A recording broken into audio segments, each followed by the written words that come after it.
Bonsoir à toutes et à tous, il est 18h et vous êtes bien sûr au Grand Lille TV, bienvenue dans ce nouveau flash d'information en direct et dans l'actualité, vous le savez, Transpol Keolis a retiré Citeo du marché de la médiation dans les transports le 6 mars dernier et ce au profit de Mediapol.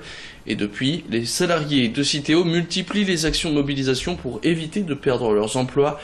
Pour rappel, ce sont 150 postes sur les 300 que compte Citeo qui sont menacés depuis ce bouleversement.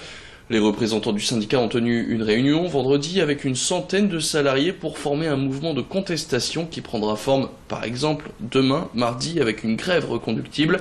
Le 20 mars, donc demain, qui est aussi une date importante, puisque les salariés ont jusqu'à ce mardi pour choisir un reclassement proposé par la direction, mais des propositions de reclassement floues selon les syndicats.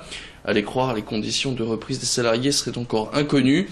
Autre remarque de la part des syndicats, une demande cette fois, une aide de la direction pour les salariés qui ne seront pas reclassés avec des indemnités et un plan de départ plus juste pour les salariés. Bref, le torchon brûle entre la direction de Citeo et les syndicats. Écoutez Sami Seguer-Wali, délégué syndical CGT, qui répondait aux questions de Xavier Silly. Il n'y a pas de lisibilité, il n'y a pas de clarté dans ces propositions. Elle dit qu'il faut se positionner ou chez Mediapol, Vitamité, ou ABK, l'agence en fait de sécurité, la boîte de sécurité qui a récupéré un tiers du marché sécuritaire avec Securitas.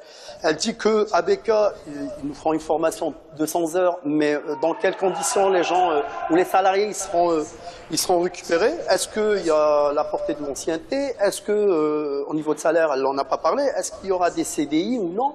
Est-ce que c'est des emplois précaires? C'est comme Mediapol, c'est une structure d'insertion.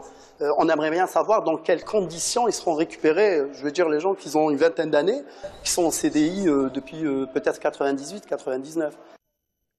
De l'actualité nationale, cette fois-ci, les partenaires sociaux avaient au rendez-vous au ministère du Travail. Ce lundi après-midi, ils y ont écouté les dernières propositions du gouvernement.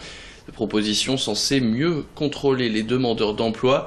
L'État cherche en fait à renforcer son rôle dans le domaine de l'assurance chômage et à sanctionner plus durement les demandeurs d'emploi qui ne rechercheraient pas assez activement un poste. Idil Gunaï fait le point sur les principaux changements à venir.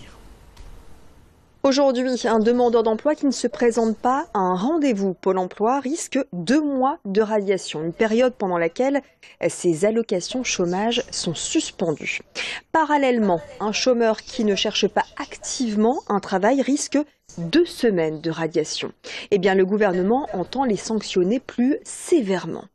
Autre changement qui pourrait intervenir, le gouvernement veut rendre pleinement applicable la notion d'offre raisonnable d'emploi. Lors de son premier entretien à Pôle emploi, le chômeur doit déterminer le type d'activité, la nature du contrat, si c'est un temps plein ou un temps partiel ou encore la zone géographique. En cas de refus d'une offre dite raisonnable, l'assurance chômage pourrait être réduite de 50% contre 20% actuellement, et ce pendant 2 mois.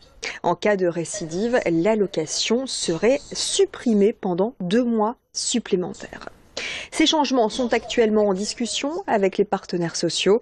Le texte sera présenté mi-avril en Conseil des ministres et examiné au Parlement d'ici cet été. Sans transition, on passe maintenant à cet appel du Secours catholique qui recherche des familles d'accueil de vacances dans notre région. Depuis 70 ans, le Secours catholique envoie des jeunes de 6 à 11 ans dans toute la France, des enfants qui vivent sous le seuil de pauvreté. 3 millions près d'un enfant sur 4 qui vit d'ailleurs sous ce seuil et qui ne peut pas partir pendant les vacances. Alors les familles recherchées accueilleraient un de ces jeunes sur une durée de 3 semaines entre le 10 et le 27 juillet. L'objectif étant d'initier une relation de 3 ans avec les familles volontaires, même si, évidemment, il n'y a aucun engagement. Alors aujourd'hui, le Secours catholique compte une douzaine de familles dans la région. Ils espèrent évidemment en avoir plus d'ici à cet été. Dans le sens inverse, 140 enfants du Nord vont partir direction le Sud. Alors, si vous êtes intéressé pour héberger l'un de ces jeunes, un numéro de téléphone, le 03 20 55 62 33. Plus d'explications au micro d'Alexis Tessier.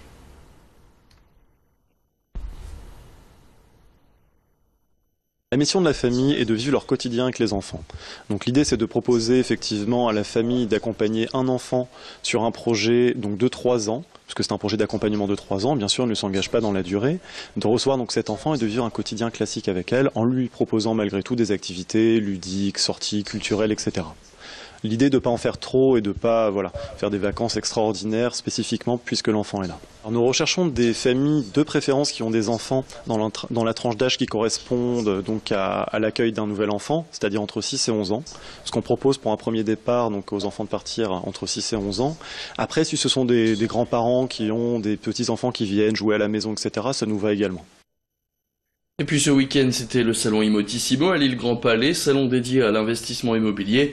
L'occasion donc pour Grand Lille TV de s'intéresser à l'état de ce marché dans la métropole lilloise et il semblerait que 2017 ait été une belle année pour le secteur d'après les professionnels, avec près d'1 million de transactions réalisées, nombre impressionnant, dû entre autres au taux d'emprunt moyen assez bas, un taux qui laisse encore présager une bonne année pour les professionnels de l'immobilier en 2018. Car même si en France, le prix au mètre carré va poursuivre son ascension dans les grandes villes, la région devrait être épargnée par cette hausse. À noter aussi que la fin du monopole de l'assurance va faire jouer la concurrence et faire baisser les tarifs de ces contrats. Dans les Hauts-de-France, Lille représente 70% de l'activité immobilière avec des quartiers très prisés comme le Vieux-Lille, Vauban ou encore Saint-Michel. Céline Huret a donc franchi les portes de Lille Grand Palais ce week-end pour parler immobilier, l'investissement préféré des Français qui se porte bien dans la région. Investir dans la métropole, donc Lille Métropole, la grande métropole, ça reste un investissement intéressant. Proche des grandes villes, demain vous voulez revendre, si vous investissez en Pinel, ça reste quand même des appartements qui se revendent bien parce qu'on est dans la métropole lilloise. Après vous avez des villes autour de la métropole qui se développent très bien, des quartiers, Fives à Lille ou alors Saint-André, qui est aussi une ville où il y a beaucoup de développement au niveau de la construction neuve. Donc il y a encore du choix dans la métropole. Lille reste quand même, en tout cas la métropole lilloise reste encore accessible et il y a encore des produits d'investissement. Mais en effet aujourd'hui, si je conseillerais, il faut rester quand même. Si c'est un achat pour une location ou pour une revente, oui, il faut investir dans la métropole. C'est la fin de cette édition, merci à toutes et à tous de l'avoir suivi tout de suite sur Grand Lille TV, vos prévisions météo, retour de l'information tout à l'heure à 18h15 dans un nouveau flash en direct. Bonne soirée à tous.